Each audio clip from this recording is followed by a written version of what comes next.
Not really. Our coach has done a great job recruiting our current signees, and we felt like we knew all those guys, and we felt like after this weekend everybody was on board.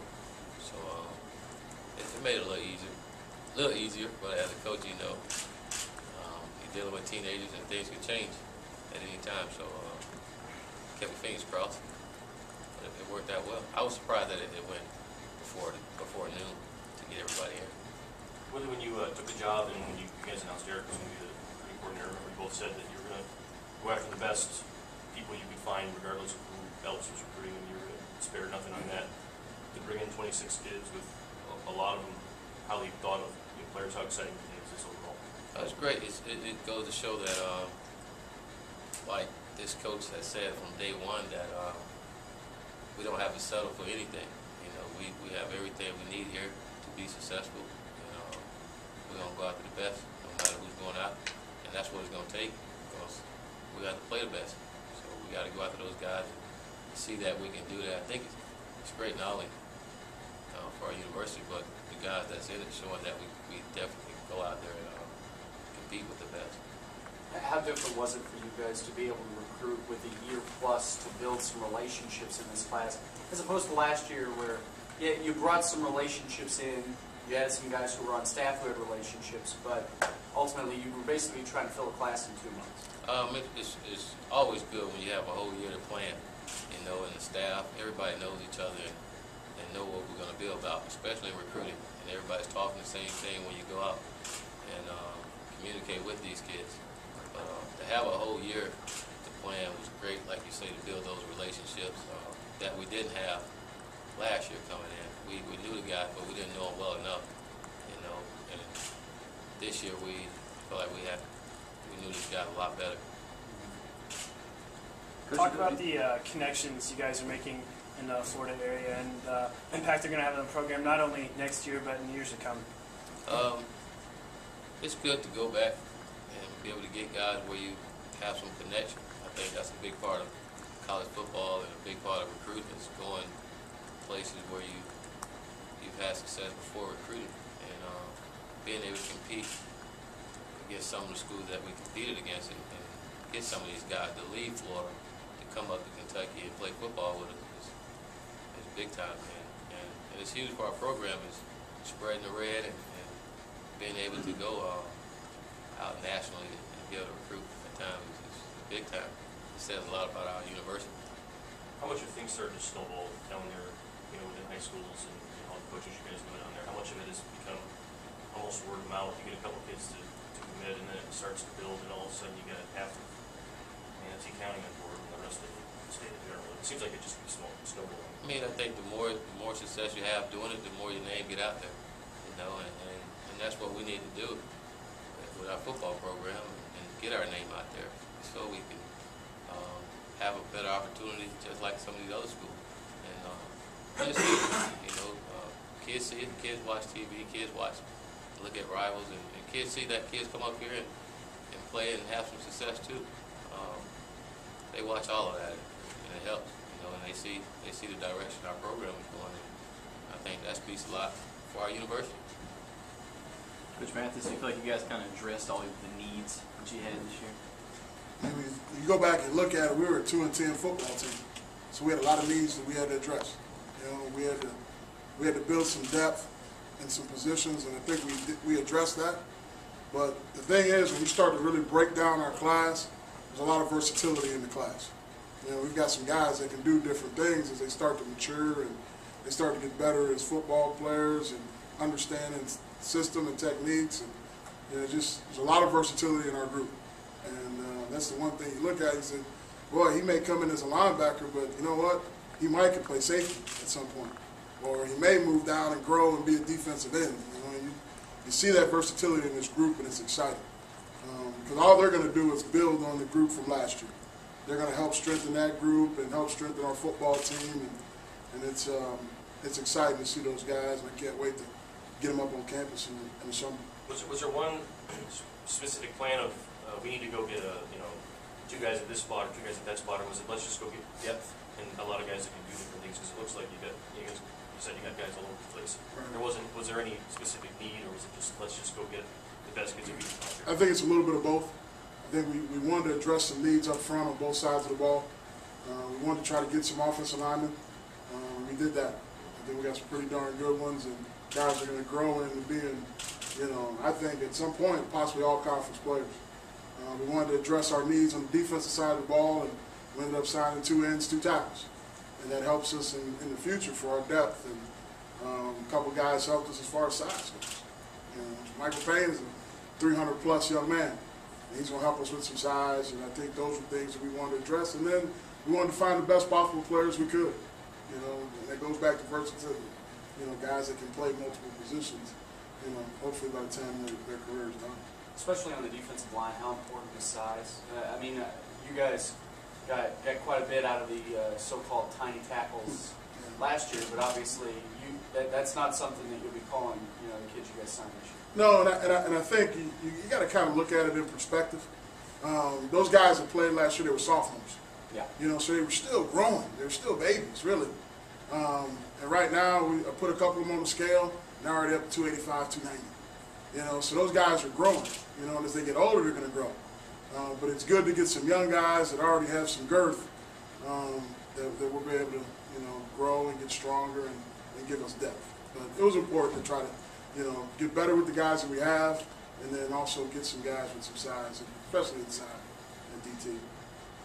Well, we talked toward the end of the year about as much as you guys gave the ball to Bobby, maybe that helps, recruit some guys. I think both Ontario Morgan and Marquise Sumler, they were both previously committed to BCS schools, and you guys are able to get them to WKU. I wonder how much did kind of the commitment to running the football and Bobby's proficiency and all that sort of deal, how's that help when you go out, especially to try to recruit that position specifically?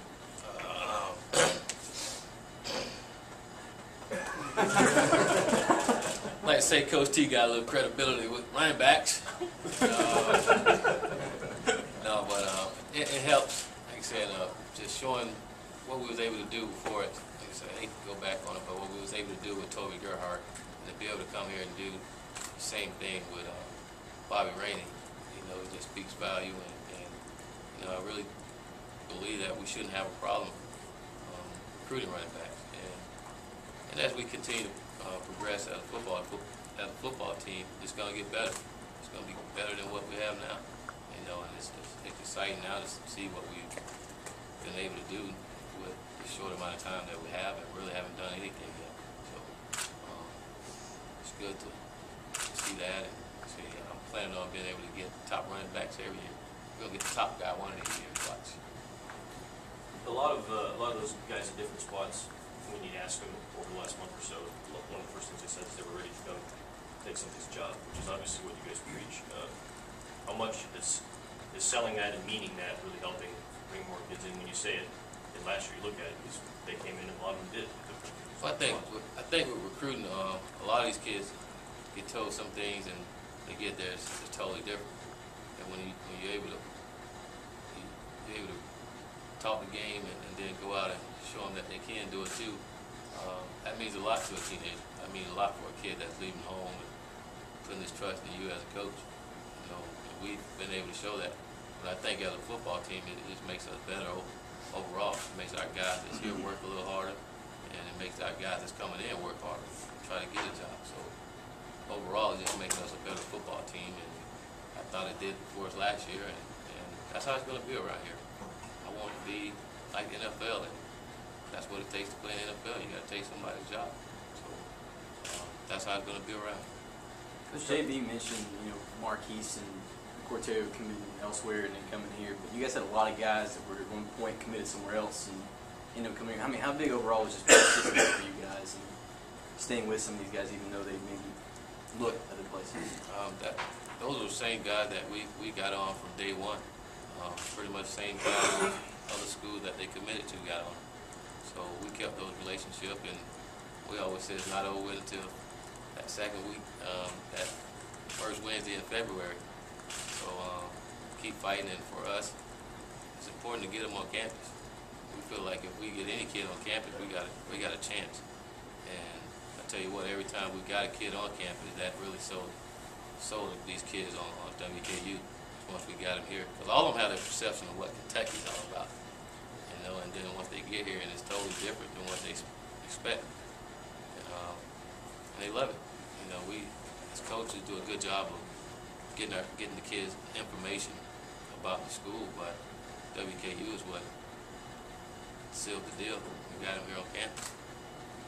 You guys ranked number 1 in both of the two highly regarded, thought of whatever rankings systems. Does that mean anything to you, the rankings, or is it more about we got guys that we wanted and we go build? Yeah, I think we got the best guys. I'll tell you what means the most to me is that we got guys that Division I football players that wanted to be here. That's what means a lot to me, because I know we're going to get their all out of them when they get here, because they wanted to be here, and they have some pretty good options to go other places, but they decided to come here, and that's what gets you excited by the coach. And I feel like every last one of these guys are number 1, and they can help our football program. They're going to strengthen our football program and the foundation that we set this past fall. You've seen a lot of classes come through here over the years. Is this the best class on paper this program's ever had? I would say, because we're Division I now, in the second year in it, you know, and keeping track of it. But so that's all on paper. And like I told those guys, you know, don't be paper champs. You know, come here and take care of your business, and that's why we're recruiting. Come here and take care of their business. You guys obviously had a lot of different positions, but tight end, I guess, seemed to be one big need. I guess, what did you feel about that group, just with so many of that position? I'm going to tell you a quick story behind it all. First of all, it was a big need for us offensively. But when I was at Stanford my first year there, this coach's first year, I'm sorry I said mine. This coach's first year at Stanford, we went through 8 running backs in the season, 8 unheard of. And we say we'll never get in that situation again. Well, this coach's first season as a head coach at WKU, we went through them all. And we'll make sure we never get in that situation again where we have to go through all of our tight end. But more importantly, we're getting guys to fit the system and things we want to do offensively, defensively, and special teams. And as we go over these recruiting classes, you will see that we're really building for what we're going to do. And that's a big part of our offense, having tight ends in the game. And, that hurt. That was a big part that hurt us this past year. So getting guys in here, getting more depth is really going to pay off for us. Say you want guys to, fit the skill set, but how important is it for them to fit the mentality? You said last year that a lot of the new guys you brought in kind of brought a breath of fresh air to the guys that have been through a lot of problems. So, with so many guys now, a majority of the team that hasn't been through those struggles for the past few years, how much does that help the mentality as you go into the year? It's going to help big time, because they don't know anything about all that negative stuff. All they know is just playing and having fun and winning ball games. A lot of guys we recruited are winners. They come from winning programs, and so they understand what it takes to win. And I think it's always good to get fresh blood in there, and it makes you competitive, But I think our guys, the current guys that's here, that's been a part of some of that, are starting to realize that they're still pretty good too, and they starting to believe. They're starting to become true believers now, and I think you're going to see a lot more out of those guys. And that's where we got to get it back to, where those guys believe, and believe they're the best thing since sliced bread. They all thought that at one point, and we got to get back to that. And it's coming that way. It's a different football team, and we're adding to that.